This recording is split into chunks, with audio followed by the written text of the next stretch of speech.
Good morning. My clock says 9 o'clock, so we'll jump right into it. Here is the first graph. What we're looking at is days of unsold inventory, which I believe is the key indicator of what the market's doing. The blue line is the raw data for 2020. The gold line down here is the historical 5-year median from 2016 through 19, that 5-year median. And then the red line is the percentage. So the lower the DUI, the better. So you can see the DUI here is below the gold line, which indicates that we're having a stronger, a faster paced market than we traditionally do. In the past 5 years, we're good 5 years, so we're better than 5 years. Now what we're doing is looking at all the different metrics.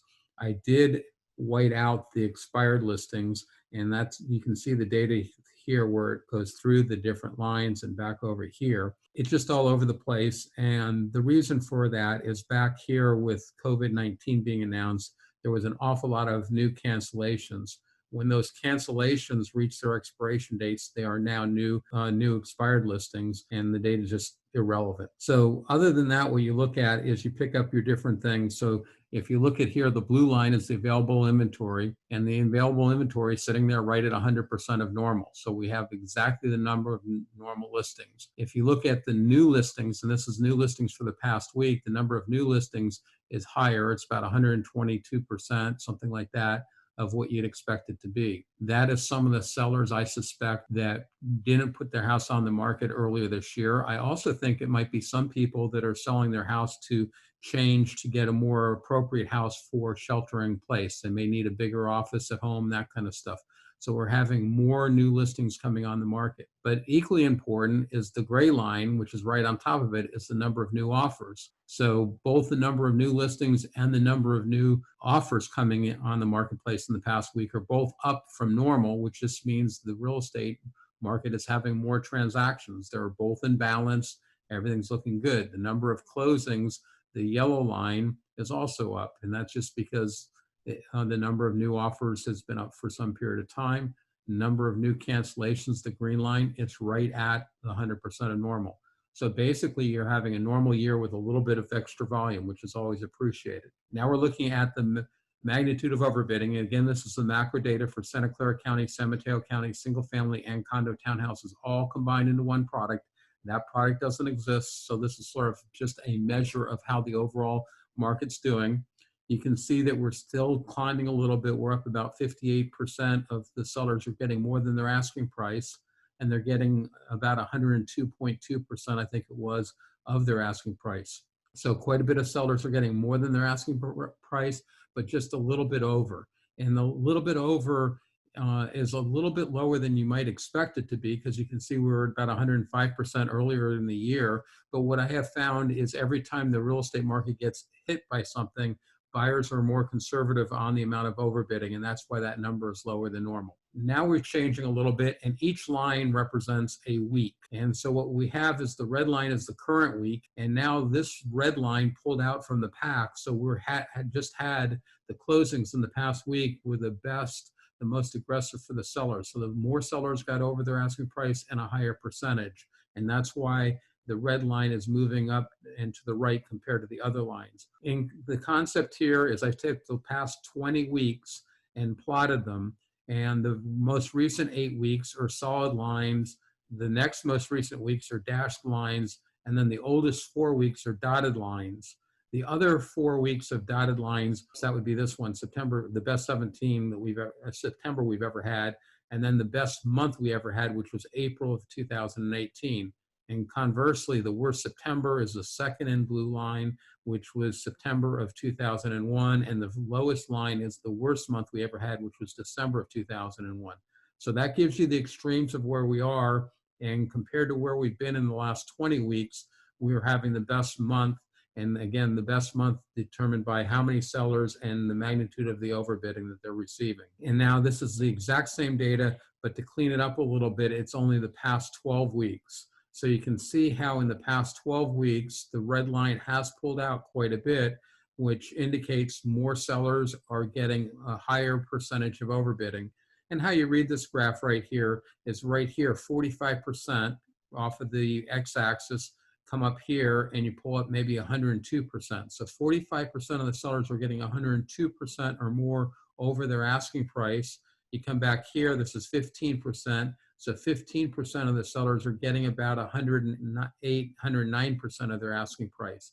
And so as the lines shift, not along the line, but between the lines in the upward direction, diagonally and up to the right, you get a better month. So because the red line is up and to the right, now up in this area, not by much and not by much down here, but right through here where a lot of sellers are, they're getting a little bit more overbidding. This graph just shows real quickly that the San Mateo area, the Silicon Valley area, lost $4 billion because of COVID, and how I did the calculations. We're recovering some of that now, so it may get down pretty soon. Here is an introduction of not a new graph, but new artwork. And basically what you're doing is you're showing the days of unsold inventory in the different micro market areas. The deeper the red, the faster the marketplace. So Gilroy, you can see, is really on fire. And East San Jose is a lighter shade because it's at 35 days. And then you go up to Milpitas, and it's as fast as South County almost. So the colors are essentially the same. So that's how you can see it real quick. As you get into the real pale colors, you're getting back to sort of a balanced marketplace. You got to be a little careful because I'm no longer adjusting, and that's why I went to this. This is just the raw data. If you look at Saratoga, Las Gatos, it's a fairly balanced looking market. You come up here at 45 days, but those that have been following me for some period of time know that in Saratoga, Las Gatos, we typically have a much slower marketplace, 75 to 150 days. So this is really on fire, but I thought it would be better to just show the data and let everybody do their own interpolations. And then the lighter shade of blue here is as you are going into a buyer's marketplace. And again, here you're at almost 91 days of unsold inventory, which is a pretty high, it's the highest, the highest number of days of unsold inventory, the slowest paced marketplace. But again, you're talking about Atherton, Menlo Park, Portola Valley. It tends to be sort of like Saratoga, Las Gatos, a slower marketplace. So this might be more of a balanced marketplace. But now I'm not interpreting the data, you're seeing the raw data yourself. Likewise, on the magnitude of overbidding, it's just out there, raw data. The darker the color, the more overbidding. So what becomes interesting here is that South County was the deep red on the frequency of overbidding, but it's a paler red on the magnitude of overbidding. And what it turns out to be is the history in South County, they're just not used to overbidding. So the buyers are not overbidding as dramatically, because look at Milpitas and the Santa Teresa area, it basically had the same space of the market. So you'd expect the same magnitude of overbidding, but yet South County is much lower because those buyers just aren't used to doing there. And you can see the deep blue coming up here for the expensive areas. And if you go over there, you can see only 27% of the sellers are getting more than their asking price. So this is the percentage of sellers overbidding. Oh, that's days of unsold inventory. And now this is the percentage of sellers that were getting more than their asking price. And then this is the magnitude, much paler color down here in South County than compared to Santa Teresa and Milpitas, Blossom Valley, Santa Teresa. A little bit different. The colors are different, but the relative change between them is the same. And you can see the Menlo Park Atherton is the only blue color, and there they're only getting 98.9% of what they're asking. So they're getting below their asking price, which is why it's blue in color. The Los Altos, Palo Alto area is basically white in color, and that's because it's very close to 100%. So basically at 100%, there should be no color. If you're above 100%, it goes red. If you're below 100%, it goes blue. And this is a new graph that I added in, and it basically is showing the median price. I was hoping to be able to put in the 10 percentile median price and 90 percentile, but you just lose the color resolution. So the deeper blue is the lower priced homes. The deeper red is the higher priced homes.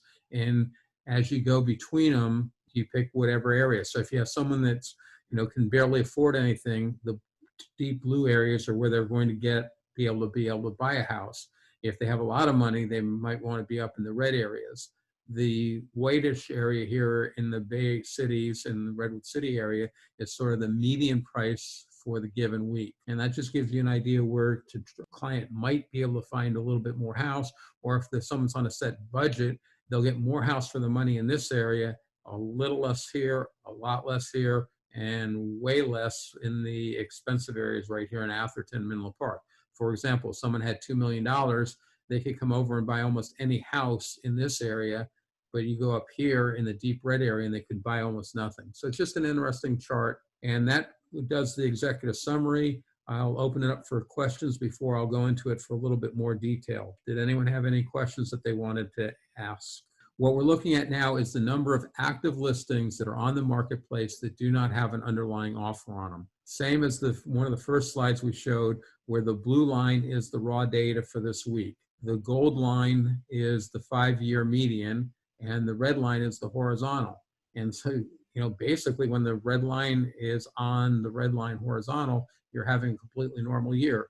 And basically, as far as the raw count of inventory available any given week, it's essentially been 100% of normal, right where we'd expected. Now, there is a few interesting notes. There's a differential here, which was July the 4th, and differential here on Labor Day.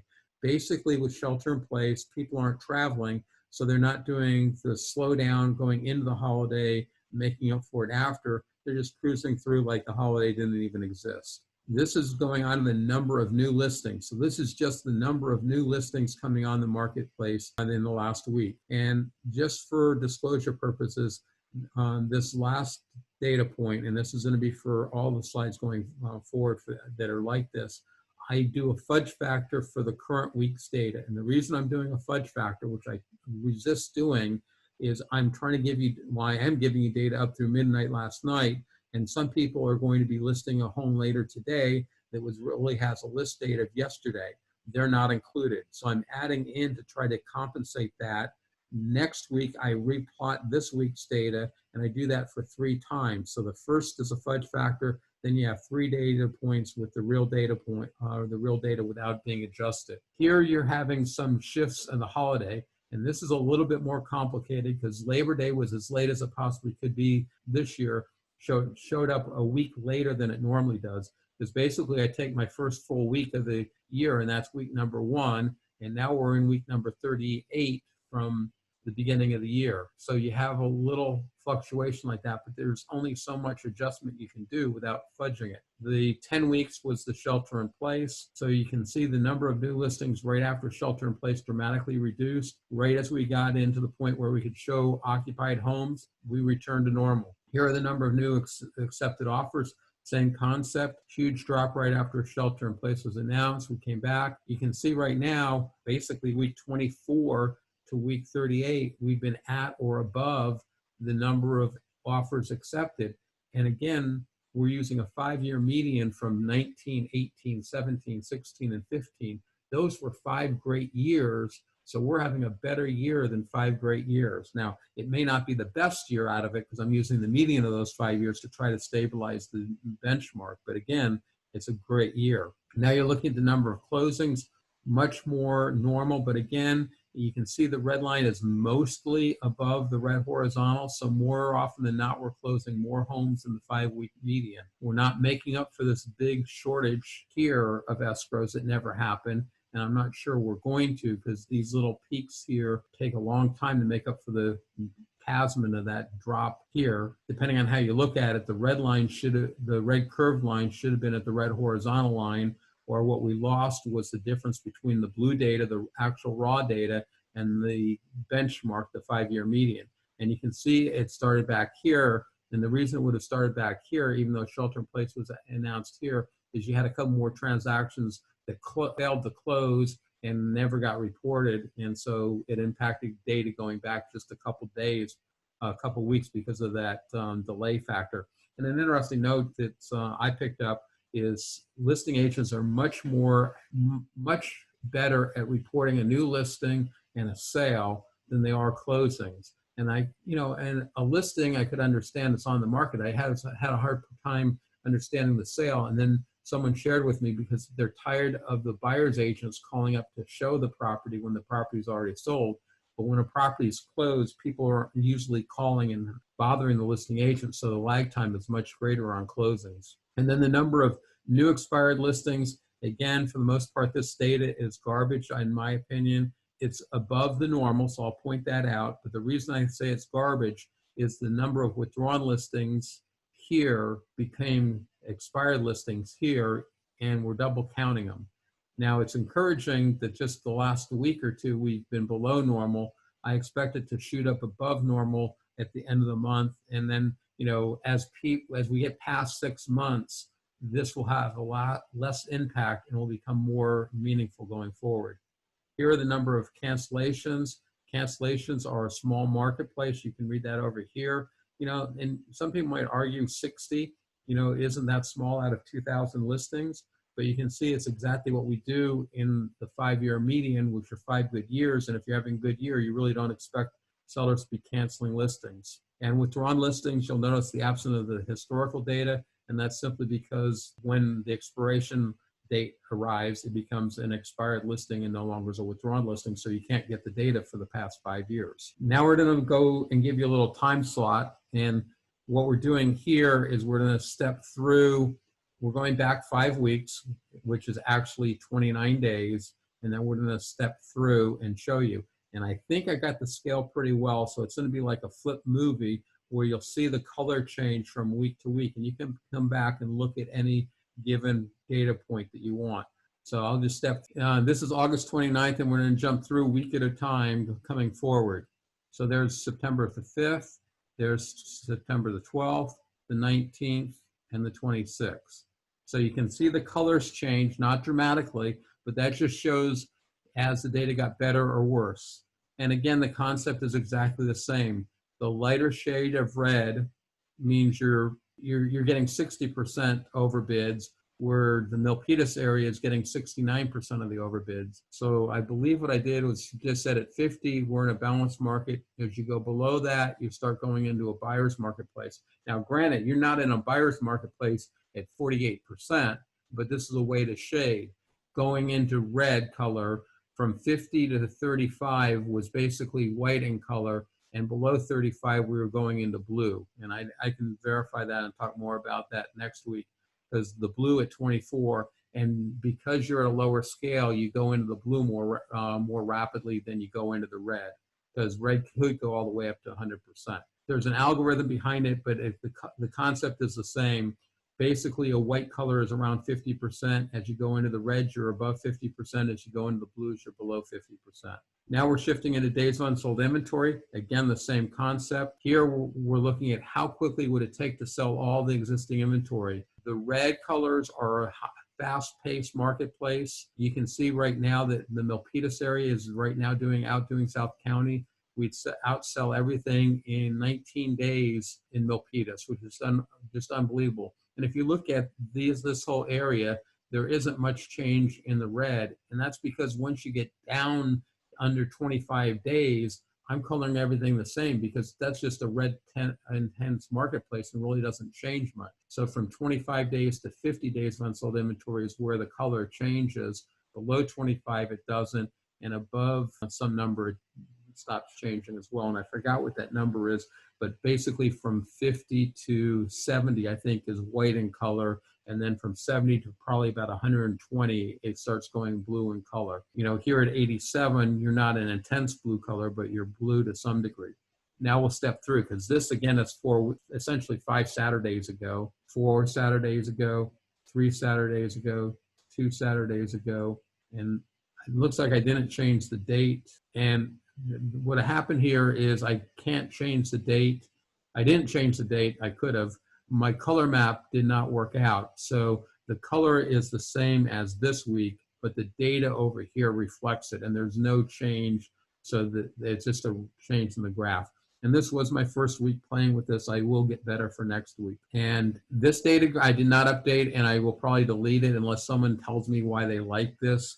It's a time-consuming graph, and I don't think it really gains us much. And now we're going to move into an area where we have five different graphs, A through E, of 11 different metrics. We're only going to talk about one graph of each metric, but we'll talk about these 11 different metrics. So here we're looking at days of unsold inventory, and the big takeaway for me is the condo market. The yellow line here, condo market in Santa Clara County, was the fastest paced marketplace. We hit shelter in place.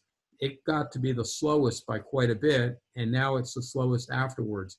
What's that saying? It's saying that for whatever reason, the supply-demand imbalance for condo townhouses got hit more. if I was to speculate, and I don't have data to back this up, and that's why I say speculate, condos and townhouses are less desirable now. People are sheltering at home. They want more privacy. They want a backyard to walk in.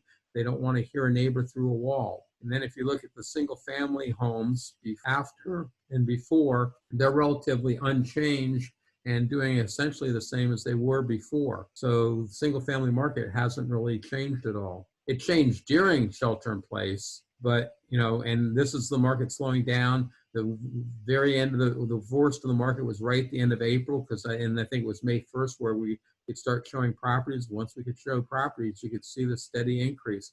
So basically it says the fundamentals in this valley are unbelievable. Now we look on to median days on the marketplace. Normally, as the median days on the market increases, the market is slowing down. So do not think for a moment that this decrease is the market improving and this increase is the market deteriorating. The reason for this perturbation was the MLS stopped counting days on the market during shelter in place. So basically from this point to this, well, actually from shelter in place to about here, this particular graph is irrelevant. So you have to ignore that.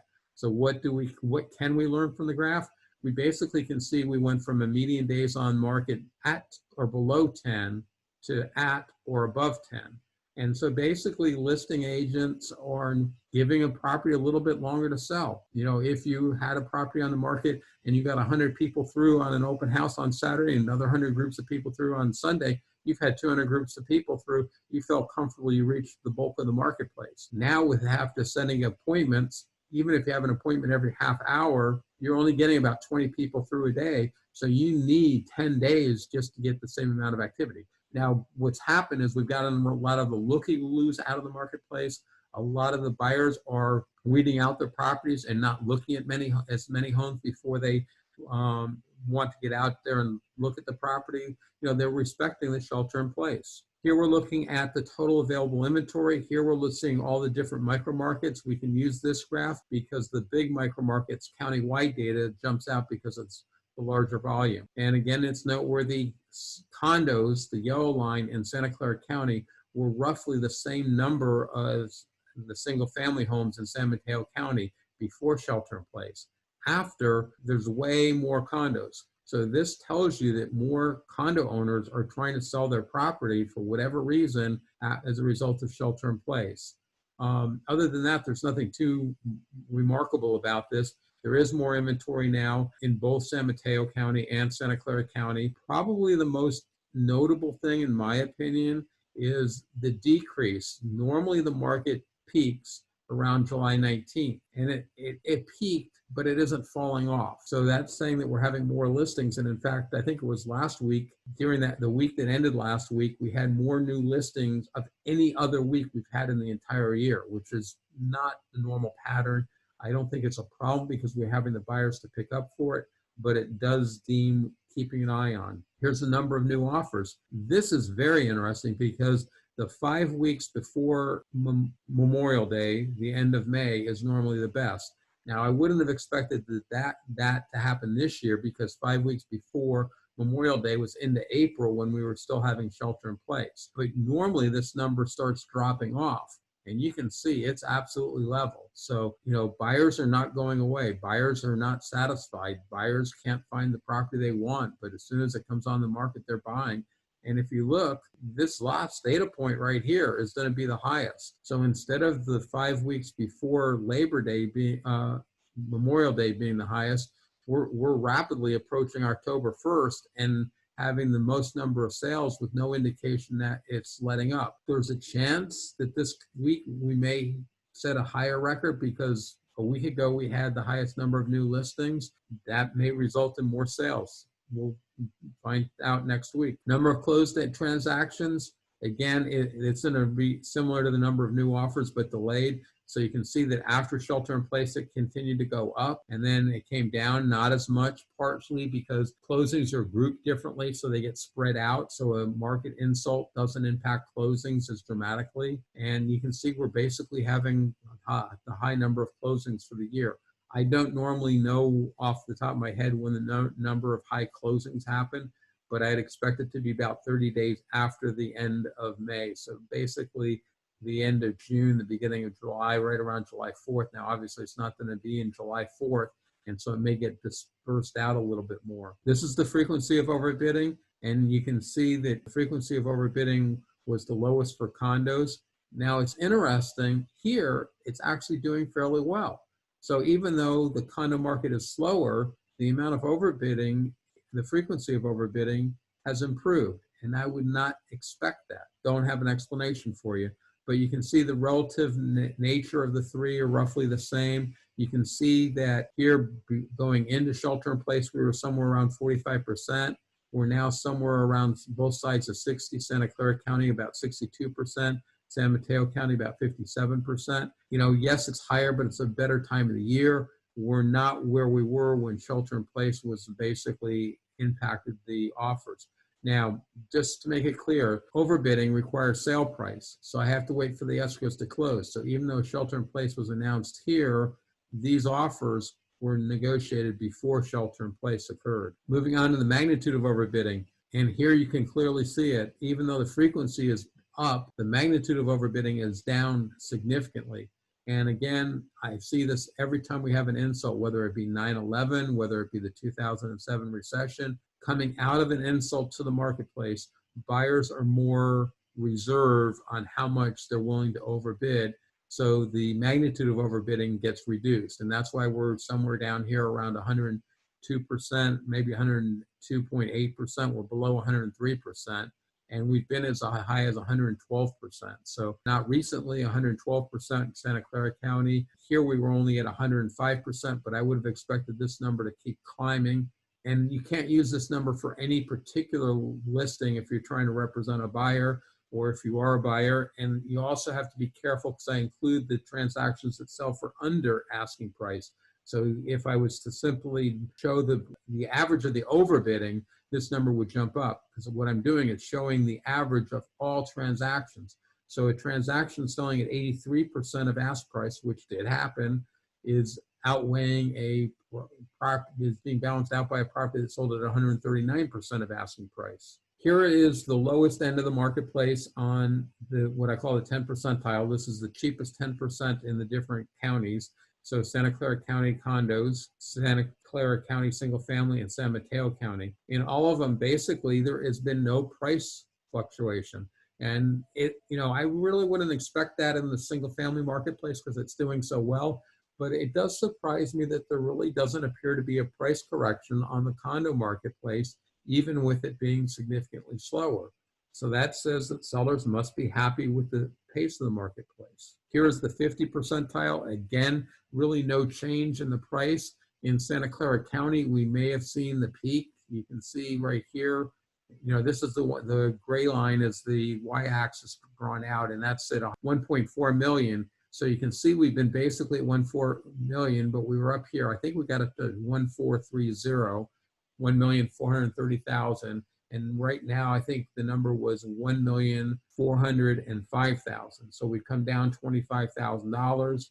Not a huge change. Some of that's just fluctuations. Some of it could be we're getting into the fall when smaller homes tend to be what sells. And here is the 90 percentile, the top end of the marketplace. The top end of San Mateo County gets more bounce. San Mateo County has about half the properties in Santa Clara County, so it's bouncier to begin with. And then the prices of the homes are higher, so that explains the squiggles. And that is not bad data points showing up. I do have a few data points that show up as squiggles, but that is not what that is. And now we move on to duration of escrows, which is not a particularly useful number. But basically, you can see San Mateo County single-family homes went from 25 days in escrow to either 29 or 30. We're back up at 30 days now. The single-family homes in Santa Clara County went from 27, 28 days to 30. Condo townhouses went from 28 to 30 to 30. So, not a huge change in the performance, but it is taking a little bit longer to close a transaction. And, not dramatically longer. You might say the average of these three might have been at Santa Clara County at 27 or 28 days. So you went from 27, 28 days to 30. Basically a 10% slower pace. Here is the actual raw data for the 26th of September, today's date. You can pick whatever metric you want to look at. This is Santa Clara County single family homes. This is San Mateo County single family homes. This is condos and townhouses in both. And this is August data because September data is not out yet.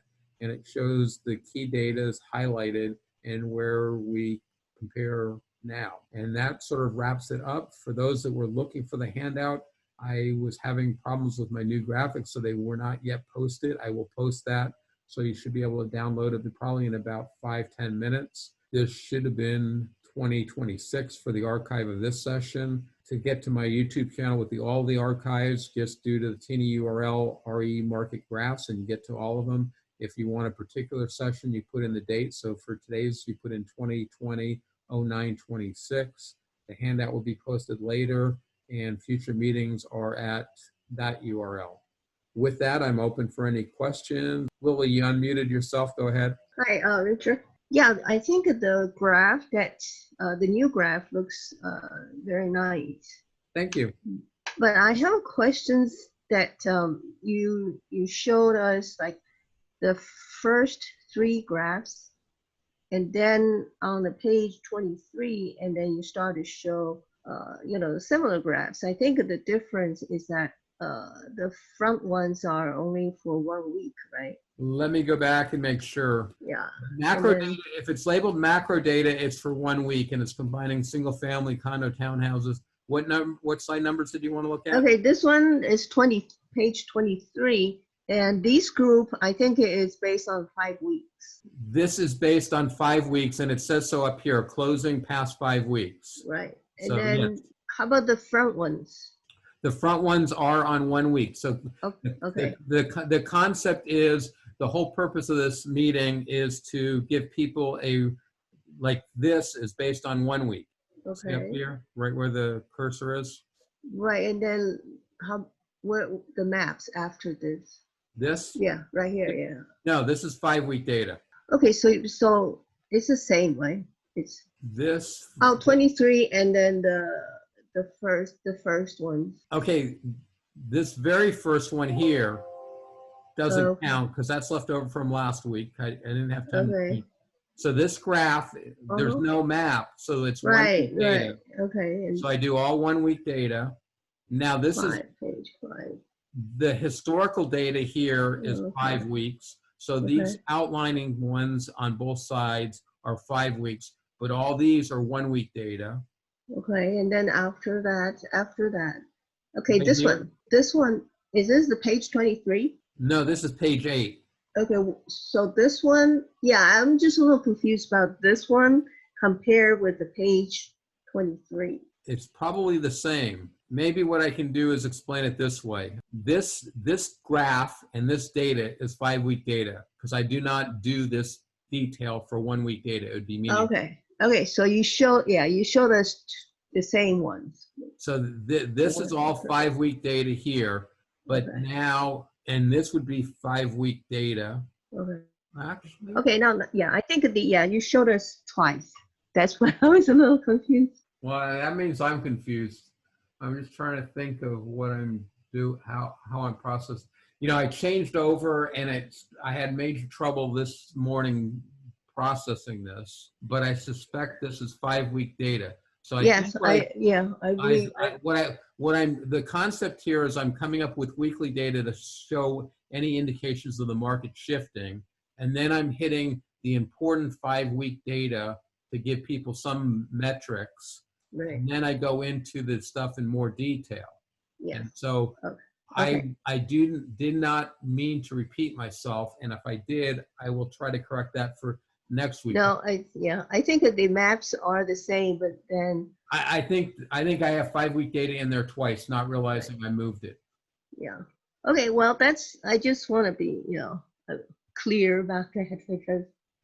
I am pretty confident you are correct because the problem that you have is when you have 1 week of data in a micro market, you don't have enough data points. My micro markets are already big geographically. For example, Santa Clara, Campbell, Cambrian, Willow Glen is one micro market, but they're near each other geographically. They're near each other in price. And if you did those as 4 different micro markets, the data would be set would be so small, the statistical fluctuation from week to week would be so great you couldn't see trends. So Yeah. you lose a little bit by expanding out. And when I first divided these areas up back in 1997, there were about 200 transactions in each one of my micro market areas.